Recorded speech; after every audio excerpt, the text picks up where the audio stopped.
Hello, my name is Hitendra Patel. I'm the Managing Director of the Global Innovation Management Institute. I'd like to welcome you and join our vision and our mission of the Institute. Our vision is to democratize innovation everywhere. In organizations like universities or corporations, in high schools, in governments. And the idea is to unleash that creativity across the globe. Our mission is much more simpler: to train 1 million people worldwide, certify them, and unleash their creativity and their problem-solving skills to target any problem on this planet. The Global Innovation Management Institute has got certifications for individuals, for corporations, as well as for the government. And the whole idea over here is through certifications, people have the right to practice innovation. Through certifications, we create a roadmap for how to get better and improve as we get level 1 certificate to level 2 to level 3. We are today working with the Dubai government, the Qatar government, across Colombia, in Brazil, in the United States, helping these institutes and these countries become better in terms of their innovation journeys. We're working with corporations, giving them roadmaps, how they can go from level 1 to level 2. And we're giving certificates to individuals as they go from level 1, 2, 3, and 4 in terms of how they can actually innovate themselves, how they can innovate in teams, and how they can innovate in a company. We've worked with several innovation consultancies, and we found the GIMI methodology to be able to help us democratize innovation very quickly across large groups of people. Curriculum isn't enough anymore. We need to really be finding ways to expand the school into the community and bring the communities into the school. And design thinking and the GIMI impact model is what's going to help do that. I think that we really need to start looking for authentic, experiential learning opportunities for our students. And this is a really great framework that teachers can use that makes it easy to do. The value that we see being part of the GIMI program is that we can offer capability building for students, for professionals, for corporations, and that's really exciting to be able to create a language that can help everybody connect with what strategic innovation is. Today, we've got 25 countries who are partners of the Global Innovation Management Institute.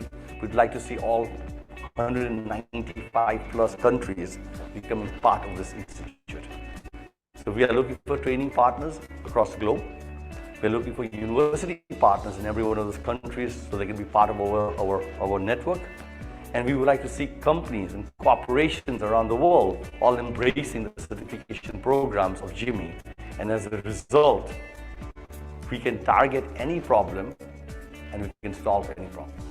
Join us on our mission through certificates to give people the right to practice and a roadmap of how to improve. Okay, great. Thank you very much. Welcome to the GIMI Think Tank. As you know, every week, every Wednesday, we have a webinar. This is a global platform where we invite speakers from all around the world to talk about cutting-edge trends, talk about innovation state of the country, talk about any innovative solutions which is happening around the world or different innovation frameworks. And I'm really happy to have today Tim. Basically, he is a great, I would say, speaker, global innovation consultant, disruptive thinking facilitator. He is the founder and CEO of Teaming Worldwide, and he has a proven track record, basically, of launching different products or services for profits, non-profits, and government sectors, so different sectors. Has developed understanding of innovation practices. Has basically learned a lot from working and coaching different innovative leaders and brands.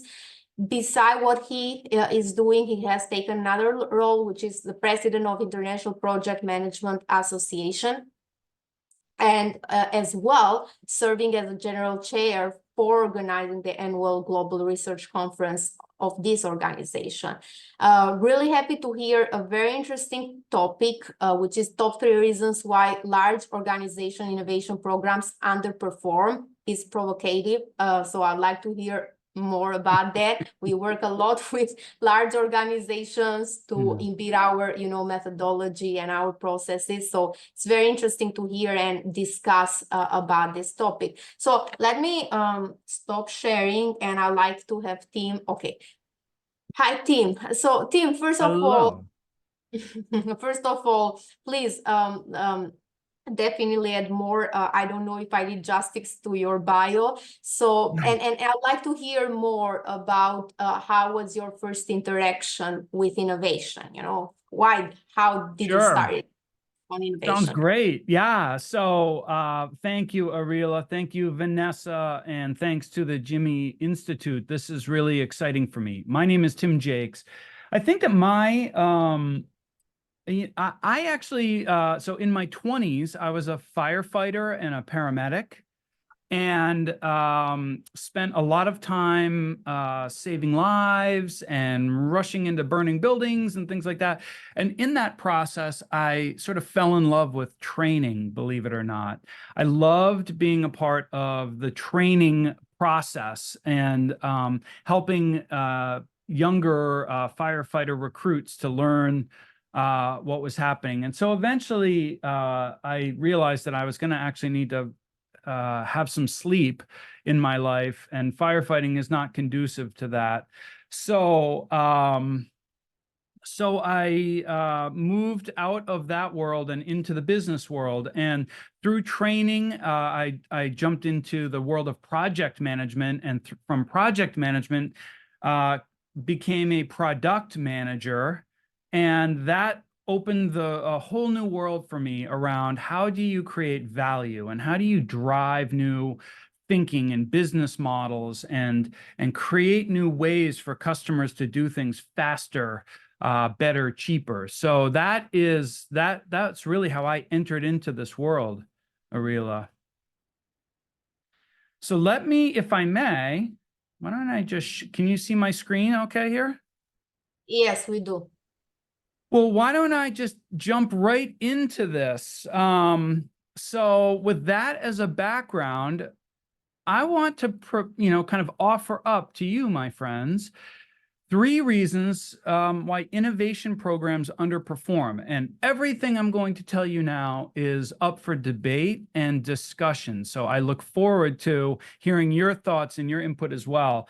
I've always sort of considered myself, and perhaps you do too, a student of this discipline, right? How we solve complex problems today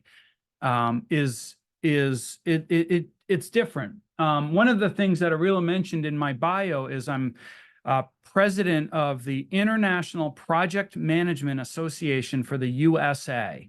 This is a global organization. 72 countries are represented. I'm in New York, and I represent the whole United States. And as part of that, the thing that really attracted me to that is this sort of global nature of it. And it attracted me also to GIMI as well, is this idea that the way we solve big, complex, difficult challenges is it is modified by culture. It is modified by by the people who are involved in those problems. And so there is no one way to do things.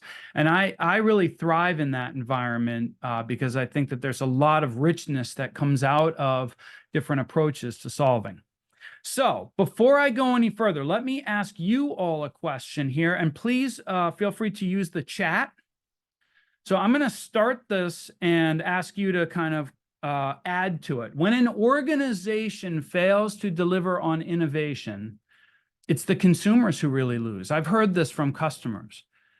Fear is the real winner, right? Think about your customers. Think about your organizations, right? Oftentimes we spend a lot of time in these big organizations thinking about what are the next generation of products and services, and fear takes over, right? We don't go as far as we should have gone. We don't invest the way we should have. Or you could say it's a broken trust with leadership, right? That we didn't have enough vision or enough fortitude or resilience to carry it through. Are there other statements that you would add to this? Please put that right into the chat there. We'll just take a moment and kind of hover on that question. When an organization fails to deliver on innovation, sorry, keep advancing the slide. What would you say? Yeah, the organization will vanish. Yeah. Yeah, so it's interesting. Maybe you saw, I just flashed up the next slide. We're talking about generative AI. And it's an interesting problem set for me and for all of us today, because it's evolving so quickly.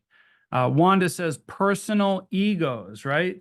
Yeah, so a lot of innovation, as many of you know, a lot of innovation is around making fast failures and creating solutions that then you have to pivot on. And so there are pieces that work and pieces that don't work. And so I like that comment, Wanda, because when we have our egos involved in the solution making, it's very, very difficult. Thank you, Ariela. Yeah, we always say in GIMI, innovate or die. Let's see, the numbers mean more than customer-centric. Thank you, Leo. Market position weakens, competitors gain an advantage. Thank you, Vanessa. Not able to agree on what value is to the customer. Inside-out thinking takes ownership. Not able to agree on what value is. Yeah, thank you. So when an organization fails to deliver, we can't agree. That's a great point, Tariq. Thank you. So, and I'll touch on that in just a bit. And market position weakens. These are really wonderful points. Thank you. Okay, so we'll come back to this.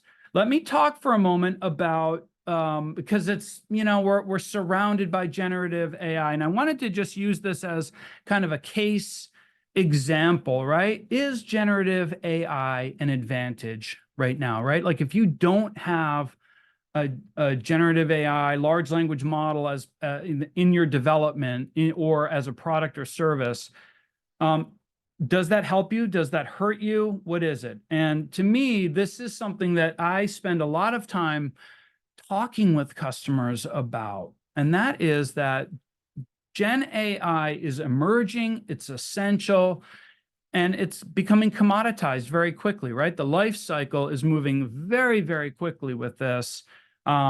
So that what we're seeing today, which really took, if for those of you who are old enough to remember, going back to, for example, the advent of business intelligence, right? We went from sort of analytics into business intelligence, which was a much deeper, richer data sets that pulled from larger data sources.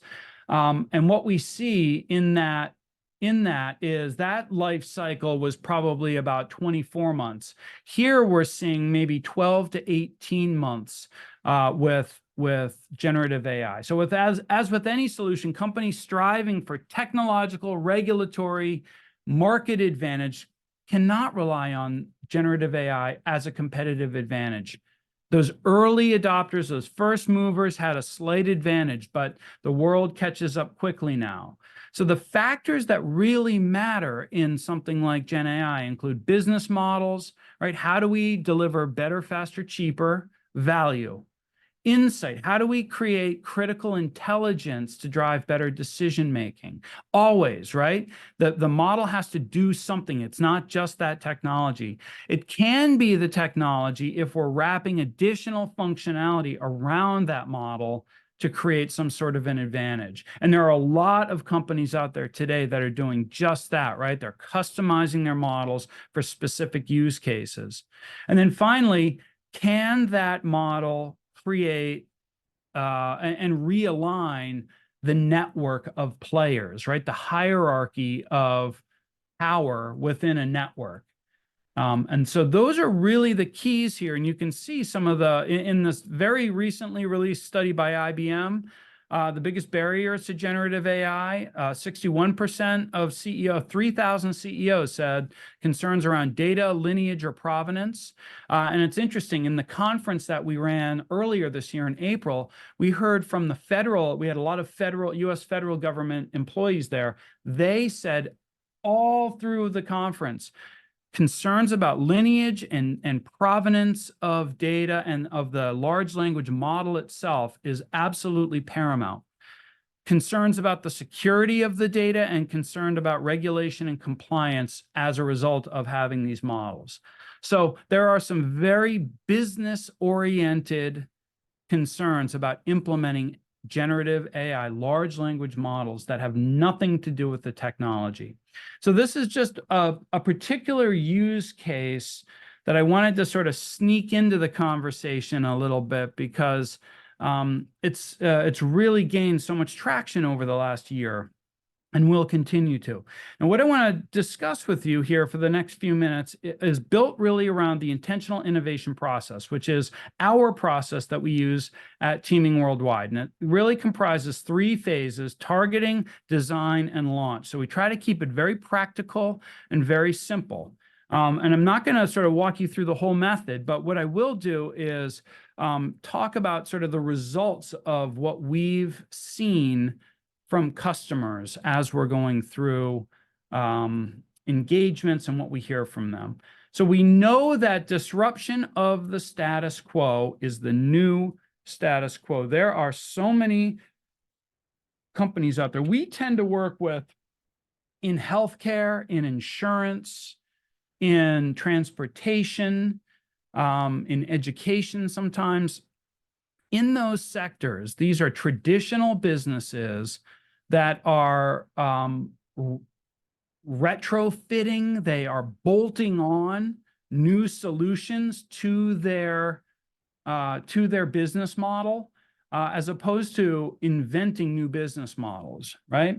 And so for this statement here, disruption of the status quo is the new status quo, is very hard to take. Easy to say, but very hard to adopt if you are running a large legacy kind of business. And to me, those are the most interesting businesses, because those are, somebody said it earlier, you will die, innovate or die, right? Yeah, Arila, you said it. So these companies are at the greatest risk right now over the next 10 years of going away, because they will not find a way to be disruptive in the market.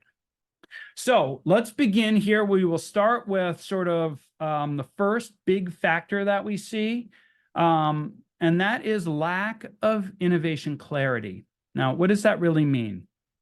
So in some of the symptoms that we see in a lack of innovation clarity are things like common language and decision metrics. And I'll walk you through how we would typically bring some of this around and align around some of this. But what I mean by common language is how I define innovation might be different than how you define innovation, and what we mean by success, and how we might, what we might decide is in the portfolio. Our basic assumptions are the words that we use, the language that we apply to this world of innovation. Oftentimes, we have different connotations and meanings around that. And it's fine if we're standing around the water cooler, but when we are executives talking about this and trying to make decisions, we need to make sure that we have clarity around language. Lack of clear mandates and permission to innovate. This is very much related to the first bullet. So oftentimes, and I'll walk you through one of the techniques that we use here, but this idea that that if we're unclear as to how far we can go in our innovation, what happens is the innovation program is seen as a risk, not as an asset. It's seen as something that is creating ideas that don't really work for us. They're too big or they're too small, etc.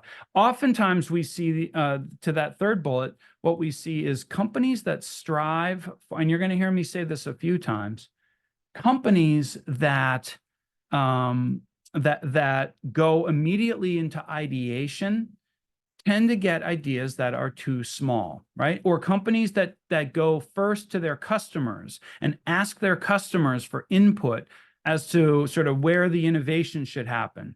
Customers, most of the time, customers will give you back incremental ideas. They will feed you back features and benefits that they would like to see back into your product lines. They will not provide you with disruptive ideas. They won't ask you to look at how you might reinvent. And so in an innovation program, we don't set those boundaries clearly enough, and we get ideas that are just too small. They don't have the scale. So here's a technique that you can use to have a better conversation about permission, and that has to do with mandates. So what are mandates? Mandates are things that are unclear, and that should be clarified. They are statements usually made by the executives that drive the direction of the organization for that quarter, for that year, whatever it may be. And what we see is that most leaders, whether it's spoken or not, spend time at the harvest level. Most executives want to just simply improve margin. And so when you're having that conversation about, how big is our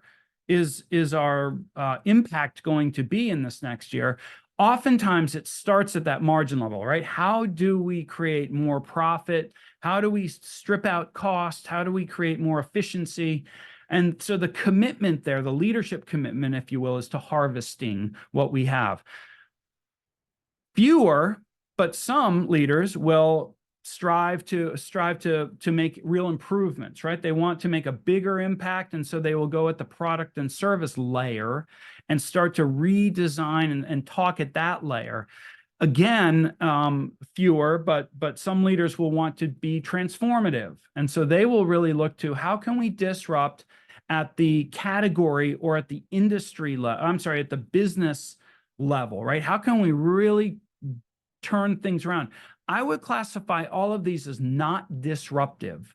These are all things that we're doing that they are graduated levels of types of innovation for sure, but they are, and finally at the top is disruptive, right? Where we're really reinventing something brand new into a marketplace that's going to antiquate your competitors. It's going to create a huge gap and big competitive advantage for your organization. These fail a lot.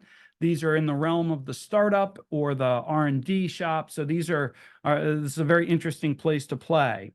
So getting clear on where are we with the leadership and having the leadership align around that is super important, especially if it's an early stage innovation program. We want to make sure most early stage innovation programs, they aspire to transform, but they're really in the harvest or improve world.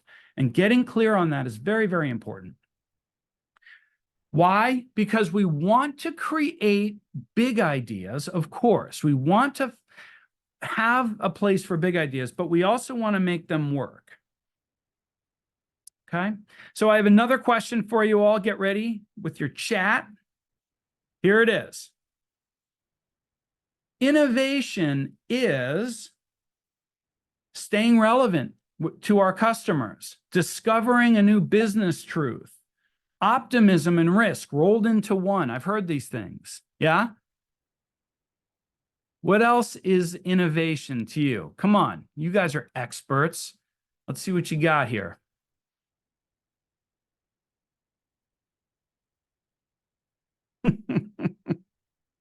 Viola, I see you smiling.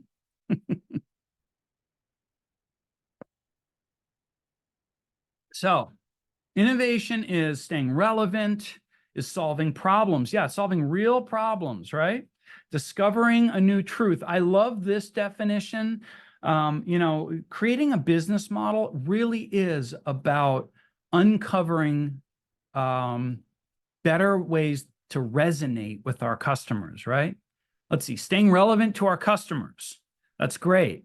Now and in the future, finding new ways to deliver value. Yep, creation and capture of new value in new ways as I excel. Yeah, great. Thank you. Fantastic. So these are great definitions, right? So just as we saw on the other side of that question, there was this sort of idea of failure, right? We were talking a little bit about, you know, sort of the failure piece. This really looks at the other side of it, which is, what's the positive part of innovation? What's the thing that we're going towards, right? Leo, giving a customer what he does not know he needs. Thank you. Yeah, great. I sometimes define innovation purely in terms of growth. And I'll explain to you why in a moment here. But let's take a moment now and dive into the second reason why many innovation programs underperform. And that is for insufficient innovation ecosystem. So what does that look like? Well, oftentimes what I see, maybe you see this too, we have institutional rigidity or culture, right? And this goes especially for an organization, let's say 100 million and above, where there's multiple different cultures at work, right? There's locations and different offices, et cetera, right? So what works in sales does not work in production or does not work in the compliance part of the organization. And so we see a lot of rigidity and we see big cultural issues, and this transcends just about all the other issues that are out there.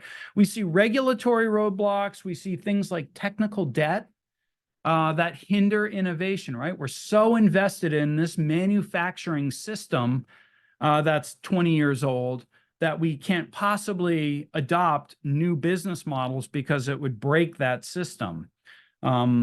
Those kinds of trade-offs are critically important to understand and to work with. Finally, we focus on what I see here a lot is in an insufficient ecosystem is a focus on transactional partnerships. And what I mean by that is vendors, right? So where businesses tend to, and especially if we're dealing in technology, we see a lot of vendor relationships, right, that are license-based. We don't see a lot of equity plays. We don't see a lot of discussions happening at that strategic level that are creating an ecosystem of partners that are sharing in the risk and sharing in the reward or the value that's created. And when we don't have these elements in place, what we see is the ecosystem is not supporting. So now, think of it, you know, and this sometimes happens in organizations. We have a lack of clarity because we're not all talking about the same concepts, right? What I have in mind about what innovation should be, I think it's all about, you know, jobs to be done. I think it's all about human-centered design, right? But you might think it's about being first mover into a whole new area, going adjacent, whatever. We have to get clear on what those are. Once we even get clear on that, we have to think about, well, what's the context that we're operating in? So here's how we tend to look at innovation. So we look at, we try to drive our customers to looking across these four sort of layers of value creation. So on the right-hand side is an enabling innovation. This creates capacity and margin. You heard me alluding to this in the pyramid, right? In the pyramid, where you're gonna see most executives is thinking about enabling. And oftentimes techniques like human-centered design, service design, they focus right in these first two, right? Because they're all about kind of tweaking and enhancing, and right, they're not truly disruptive things. They can have elements of disruption, but so enabling really gets us to better productivity, streamlining, cutting costs, It's very low risk, very low reward. Now think about it. Maybe you have an iPhone. So the iPhone is an interesting thing because that speaks to the improving innovation, right? The new iPhone iOS that comes out has new features and benefits. Most of us are not going to switch from an Android to an iPhone based on a new operating system, right? But what improving innovations tend to do is help us to protect or maintain our space. That's what we do with these. We keep it fresh, we keep it looking interesting, and it creates short-term competitive advantage. It can result in market share growth, depending on the size of it. Leading innovations then are new to the space, right? This is getting up into that third layer of the pyramid. It's strategic. It builds and grows long-term competitive advantage. You can get high revenue, high market share from this. And these are bigger investments, right? This is really creating a whole new way of coming at the industry. And then finally are leaping innovations. This tends to be the realm, as I said earlier, of startups, where you can really bet the whole company on something that's deeply disruptive, such as an Airbnb, right? When it was sort of first coming into fruition, or it's in the realm of the R&D, deep R&D. So where you've got a lot of money to spend and you're creating, new molecular structures or, things like that take a long time to develop, new technologies, et cetera. But this will antiquate and replace old, the current businesses that are out there. So we apply these then in a very simple way, right? We want to be practical in our growth. So we start over. Time is always marching from left to right here, right? Products are born over here. Somebody has an idea. Hey, we could solve that problem. Over here, we're in pre-revenue land. We don't know if anyone's going to buy it. And then we get into growth. Everyone is buying it. Finally, we get into maturity, and that little product becomes a cash cow, right? It becomes the thing that actually, the things in here in maturity start to fund the things that happen over here now.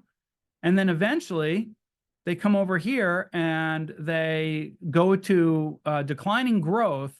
And what we see is that people don't really need that anymore, right? So it will cease. So believe it or not, generative AI is right now here. It will eventually come up into maturity, right? Everyone will have a large language model, and we'll start to see multiple large language models coming together, and we'll start to see platforms of models and networks of these things. And then it'll start to include other kinds of segments that will drive more and more functionality with those. And eventually, it will fall into decline. So what do we do about that, right? So in intentional innovation, what we do is we link those 4 innovation types to this product life cycle. So if these are our products in red dots, we would look at this and we'd say, geez, we're generating a ton of cash right up here in these 3. This guy's starting to lag. This guy's really booming right now. And this guy, we're not quite sure if that's going to go. And we know that we've got a gap here and a gap here. And we can start to look at this from a competitive standpoint. Do our competitors have similar products, right? Does the industry growth map to our growth, right? Are these growth rates really applicable here? And so when we do that mapping, we really get a very clear sense not only of where we are today, and it creates that clarity, but also of where we want to go. Okay, I'm flying through this because it's 9:35 and I want to save time for discussion. The last area to focus on is how we get to move with purpose. This is one of our mantras here at Teaming Worldwide. We want to move with purpose. So we don't want to be flailing around. We want to target the space that we're innovating in, make the smart investments into those areas. So how do we then execute on that? Well, the third area that we see large entities failing at is low implementation fidelity. What I mean by that is that we don't get the job done. We don't have the tools and techniques.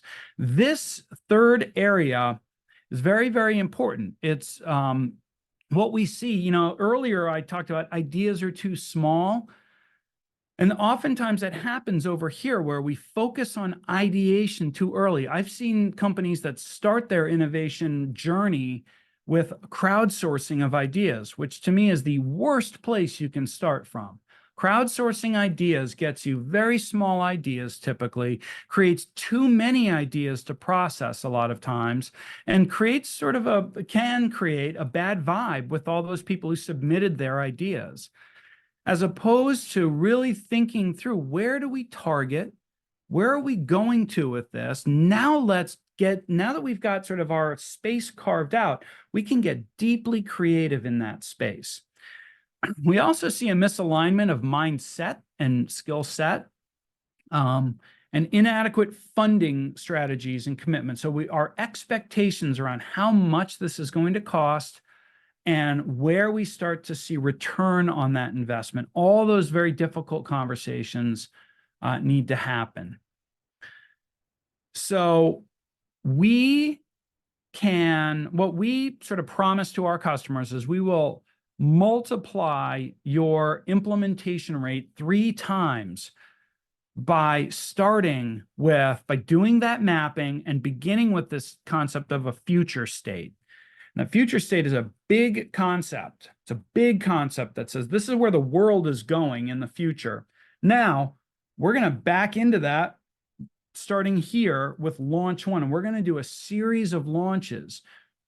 And those launches will add value. Here's just an example of an automated, resilient, reliable supply chain.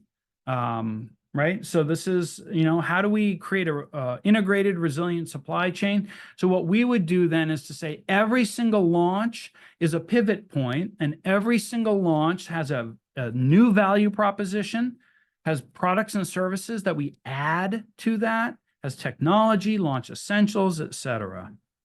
So those are sort of the 3 big challenges that we see out there in the world: the lack of innovation clarity. And if we can solve for that by getting those executives, starting with them, getting them clear on what success look like, innovation ecosystem, if we can really get clear on how do we create a healthy place where there's partnerships and there's other kinds of factors that are supporting this. And then finally, getting our jobs right and using all of those good tools like human-centered design and jobs to be done when we are actually getting to doing the real work of product development, product design. So, Ariela, Vanessa, thank you. I sped right through that. I turn this back over to you for some Q&A maybe. Thank you, Tim. Really was a treat. Thank you very much. But before going to the Q&A, in the meantime, I would like everybody to start thinking, putting your questions in the chat or raising your hand. Let's do the promo video. Vanessa, please help me.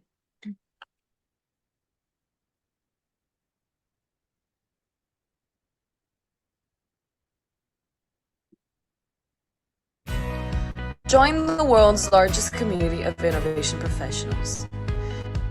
GIMI IOIP is the largest professional network with over 13,000 members in 119 countries.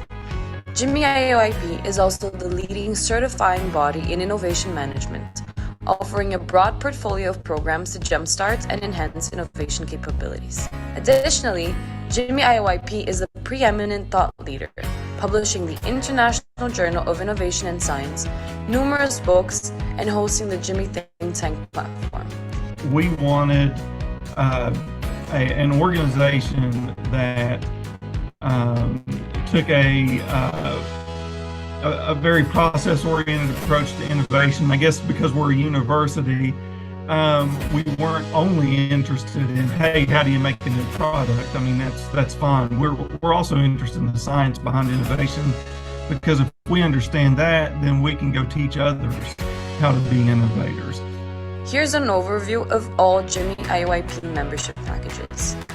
The professional and student membership offer countless networking opportunities, exclusive member discounts for GIMI certifications and courses, regular innovation webinars led by global thought leaders, a complimentary innovation potential assessment, and early access to job opportunities in the Career Center. The business and government memberships offer 10 to 40 professional memberships for your team, complimentary individual innovation potential assessments for 1,000 team members, complimentary organizational innovation assessment for one business unit, exclusive discounts on GIMI's products and services, and access to GIMI's portfolio of innovation books and resources. The Academia membership offers 5 professional memberships for university leaders and professors, discounts on GIMI's products and services for 500 students, early access to job opportunities in the Career Center for 500 students, complimentary innovation potential assessments for 1,000 individuals, and a complimentary organizational innovation assessment for one business unit. Become a GIMI IOIP member and join the community of over 13,000 innovators worldwide. Great. Okay, let's start a conversation, team. I see questions coming in, but first let me tell you, I couldn't agree more with the basically reasons that you were giving. Basically why large organizations fail. I'll just add more in that list. Actually, I think the first part, what you were saying, innovation, lack of innovation clarity, right? We always say, you were saying clear mandate, and exactly we say usually you don't have a case for change as basically a leader, and you don't have the growth gap defined. So if you are doing nothing, how much would you lose basically, and then how much are you investing in that? And the common language, exactly, you start by aligning the executives on what's the innovation, what's the growth gap, what's the goal, then you basically cascade down to the innovation team, building a structure, how they can manage innovation processes, what we call capacity and all this, recognition metrics and all, and then you go down basically in cross-functional team to create that common language, because sometimes what we see, innovation managers feel like an isolated island. They understand everything. They are not understood by the CEOs. They are not understood by the rest of the organization. That's why we believe the common language is very important, and it's not just one or few people understanding the innovation. But let me ask you a question. Well, you mentioned you are working with healthcare, insurance, and all these big companies. And when we are talking about large companies, not that they don't have anything, it's not that basically they have some processes, some ad hoc processes. As you said, they do some open innovation type of programs to crowdsource. They do few things here and there, but it's not consolidated, right? So let's say if you would like to start from scratch in the sense of what would you suggest for them to do on Monday morning? So how would they revitalize again, their innovation strategy, let's say? Sure, great question. So we like to do first things first. I think that getting clear on we use a technique called decision metrics. So we look at we start by looking at what are all of the sort of measurable outcomes that we could get to. And we look at those across, kind of a number of different factors. And then that becomes the one side of the matrix. The other side of the matrix becomes all of the different opportunities that we might have. So on a Monday morning, one of the most important things I think that from a team perspective we could have is common mindset around this. And I think in large organizations, I see a lot of people who show up with a process improvement mindset. And to me, it's the people who mostly need to be, we need to condition ourselves to thinking in the ways that you were just talking about, Ariela, right? Thinking of it in terms of those outcomes and building those kinds of processes. And oftentimes when we get a team assembled, those can be big detractors once they really understand what's going to happen. We're going to blow up a part of our business. We're going to deconstruct some things that are precious to some people, change some jobs potentially, create, do things that are uncomfortable. And so I think Monday morning to me is all about aligning hearts and minds, and coming up with success. Yeah.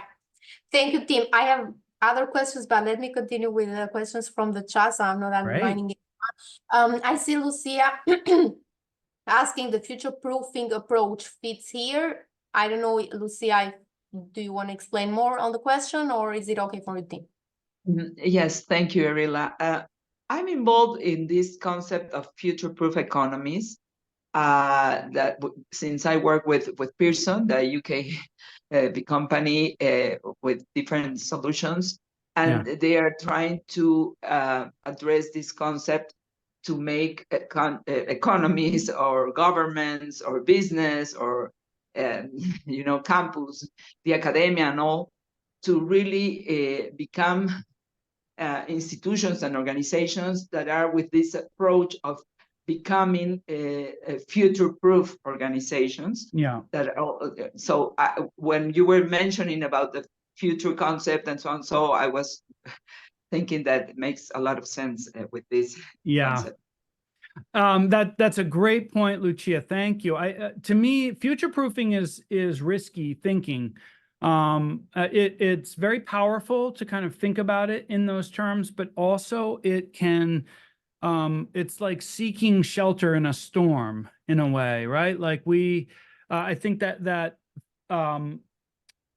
what I like to think of as a future state is not so much about future proofing as it is a theory of the future.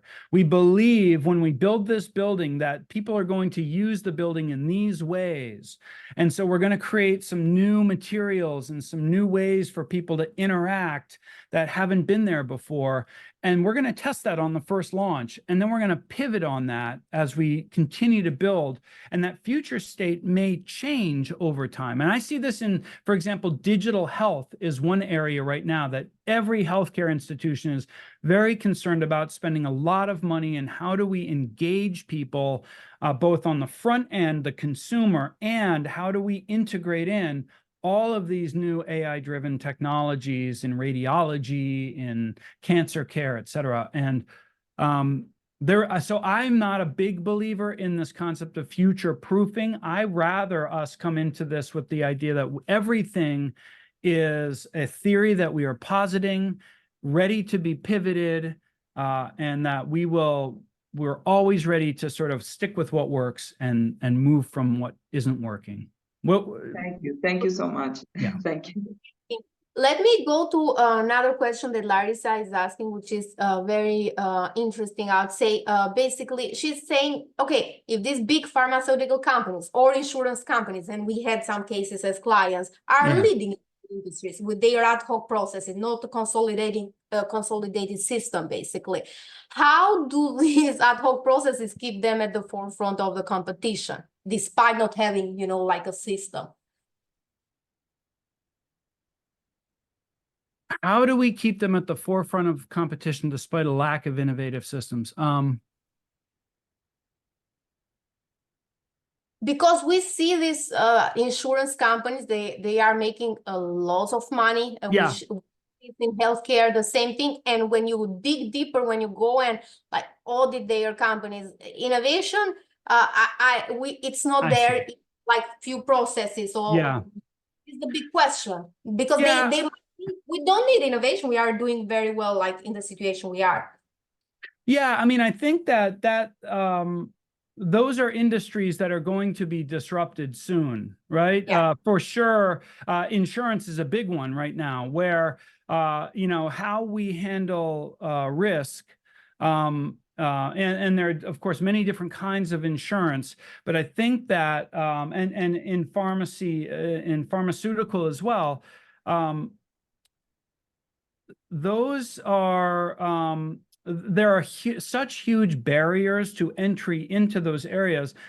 A lot of what they're doing is buying up those threats, right? They are buying up all the biomed startups and bringing them into their portfolio, and then, either growing those new solutions or sending them out. So I'm not quite sure what ad hoc processes means. keeping them at the forefront of competition. I would say, today, many pharmaceutical companies are not particularly competitive in the way that the rest of the world competes, right? In a technology sphere.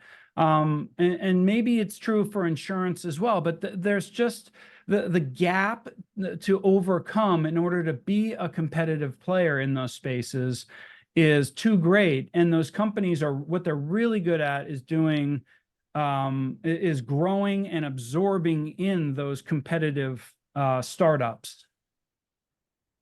Great, Does that answer that? Or does that respond to that? Yes, I believe yes. I do agree with what you are saying. Is like some industries or some companies are in a better position right now because hasn't been their turn to get disrupted. That's why they are escaping all this, but will be very, very soon. Tariq is asking a good question, saying that many organizations would like to have this inside, basically out focus, basically where they focus on product services that they think that the world needs or customer need. And how do you enable and encourage outside in thinking to take place and become the de facto approach to innovation? And it's a good question because also Viola tackled a little bit of, okay, when you were saying, what about external crowdsourcing, and you might get a small idea. How can you do both, I would say, okay? Yeah, so what we like to do is to encourage intrapreneurship and entrepreneurship. And so I think a healthy, large-scale innovation program, oftentimes it might start out as one thing. Ultimately, they end up splitting, if they mature enough, and into a way that we capture internally generated intellectual property, and the technologies that come with that, and a way that we then cultivate external partnerships, joint ventures, equity plays, et cetera. And so the question is, how do you enable and encourage outside-in thinking to take place and become the de facto approach? So that, to me, that happens, I think that what you're implying, Tariq, is that happens on the intrapreneur area, right? That when we're building something inside, we always have to be looking outside of that. And so to me, the best way to do that is to cultivate the team for for what I would call evolvers, differentiators, or disruptors. And I'm speaking of something specific here. We tend to evaluate, we have an evaluation tool that will look at the team members, and we'll put them into one of 6 different categories. And we evaluate them based on 2 different axes: their level of critical thinking and their level of creative thinking. And so when we begin to do that, what we want to see for outside-in thinking is higher levels of creative thinking, because outside-in thinking naturally are going to be challenging ideas. They're going to be things that we didn't think of, and ways to build that. So I think to me, the best way to do that is to start with a group of people who are dedicated to this, and to start collecting data and start sharing that data internally. Let people see the wisdom that can happen outside of our walls, either through our customers, through our competitors, et cetera, to start seeing it. We also use things like trends, unmet needs, all of these kinds of techniques that many of you probably use as well, right? To track, like, where is the world going? And therefore, how do we inflect our new concepts with those ideas? Perfect. And as well as a follow-up question, Viola as well is asking, like, can you use this crowdsourcing platforms, right, to iterate these initial big ideas? Or I would say, I would better say, like, it's like, I do agree with you in the sense that, okay, you can crowdsource small ideas if you haven't put the right challenge, right? So first you need to be clear in the goal, the mandate, and what's your growth gap. Yeah. Put it there in the world, you know, and then basically, because otherwise it will be garbage in, garbage out. So Yeah. how would you better use this? Yeah, I think that I don't use crowdsourcing at all. Now, that is, yeah, I'm just not a believer in it. I think that there is a place for brainstorming. There's a place, of course, in an ideation session to do all of that deep, rich creativity and to bring that out and to do that work with your customers, to get that outside in thinking, to do listening sessions and interviews and focus groups and all of that. But I think that all of that comes once we have that gap analysis done, once we know where which sandboxes we need to be in, only then is that data valuable. If we, you know, I think oftentimes we just begin in the wrong place. We think that by getting ideas, it's like taking action, but we don't know what action we're actually taking.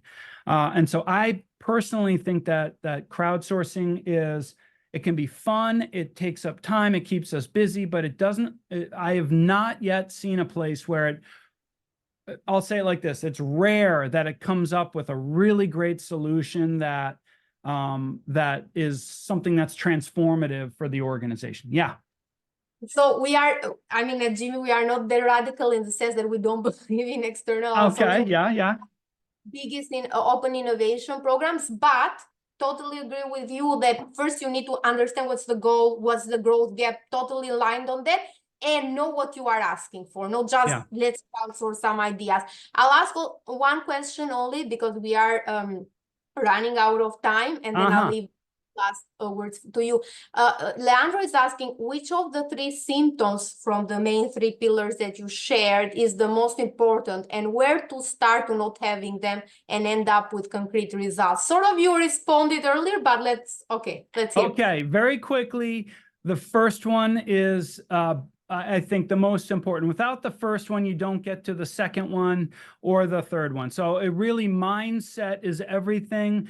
I think it's super important. You know, we don't always get to choose our team at the outset, but it's so important to have people who are curious, who are dependable, who are ready to work in ambiguity, who want to break things down, all of those things. And oftentimes it's not guys like me with the white beards. A lot of times it's people who are just coming into the business. It's customers who may now work for us. It's you know, people from a lot of different places that we may not always think of that are going to provide that value. Sure.